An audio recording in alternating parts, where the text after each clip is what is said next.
Well, half of the 6 million Jews who died in the Holocaust lived in Poland. Jewish communities that had been there for centuries never recovered. Now 2 cities are working to restore the memory of their Jewish history. CBN Middle East correspondent Julie Stahl reports from Poland. Northeastern Poland's largest city is Bialystok, with a population of 300,000. Jewish people first came here in the early 1600s. Those days, there were no trade, no small business without Jewish community. So the owners of the little towns, they were inviting this kind of community because they needed them and they also paid taxes. So when they came here, they started to buy and sell things, and they also ran breweries and shops. According to Anna Krasnicka, a history teacher and tour guide in Bialystok, about 50,000 Jewish people lived here leading up to World War II. So when Nazis came here, they knew that this is a very important Jewish city. At the very, very beginning, 27th of June, 1941. Behind me is a memorial to the Great Synagogue in Bialystok. In 1941, the Nazis marched in and burned it to the ground with 800 people inside. The same day, they killed 1,200 more on the streets. And it was just the beginning. Then they gutted the whole Jewish community in the ghetto. They were using them as slaves. They were working, hard working. It was the time that those people were starving there. But still, they had a hope to survive. Despite an uprising 2 years later, Nazis took almost the entire community to Treblinka and murdered them there. After the war, about 300 Jews returned to Bialystok and tried to live here. What happened in Poland in 1968? Communists said that all the Jewish people should go to Israel. So the last 120 people, something like this, just left Białystok. Today, about 20 Jews live in Bialystok, with none having Jewish family roots in the city. There is a redemptive move, however. Anna says people in her town want to make sure the Jewish history is not forgotten. We have a special trail. We are not antisemites. We really want to show that we remember, and the Jewish part of the history of Białystok is as important as other parts. Nearly 200 miles away in Lublin, the Jewish community started at about the same time in the 16th century. When Jewish people came here, mostly as refugees from Western and Eastern Europe, they settled surrounding around the castle, King's Castle of Lublin, and, well, they lived there peacefully for hundreds of years. Historian and tour guide Zemavit Karlovich tells CBN News many prominent rabbis came from this vibrantly rich society. The Jewish community of Lublin, just before the Second World War, was like 43,000, 1/3 of the population of our town. And this, again, was very, let's say, diverse community. There were many political parties, there were many views on the life and on the religion and on politics. When the Germans arrived, though, they turned the Jewish district into a ghetto. They surrounded it by barbed wire. And Jewish people that were trapped inside there, they were thinking that they can survive the war. Nothing bad can happen to them. Well, after war, it all finished.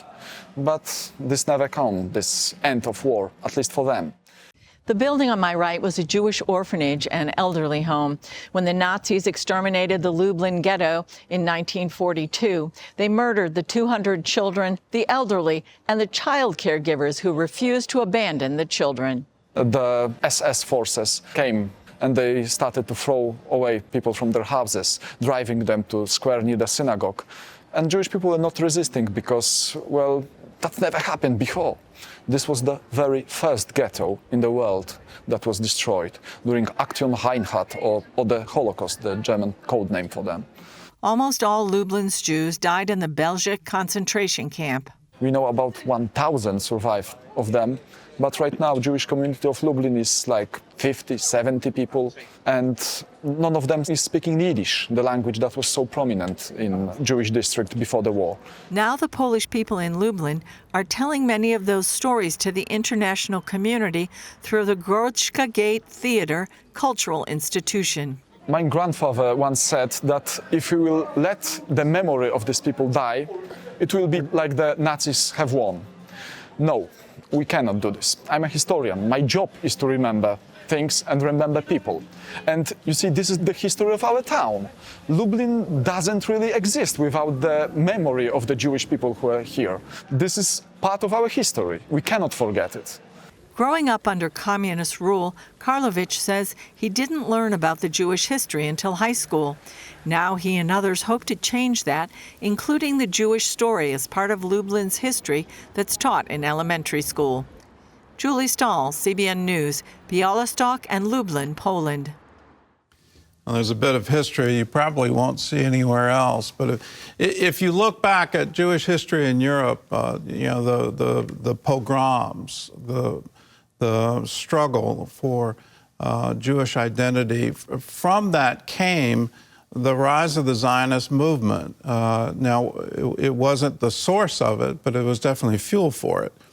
We look at an English phrase, beyond the pale, and maybe you've said that some things are so outside, they're beyond the pale.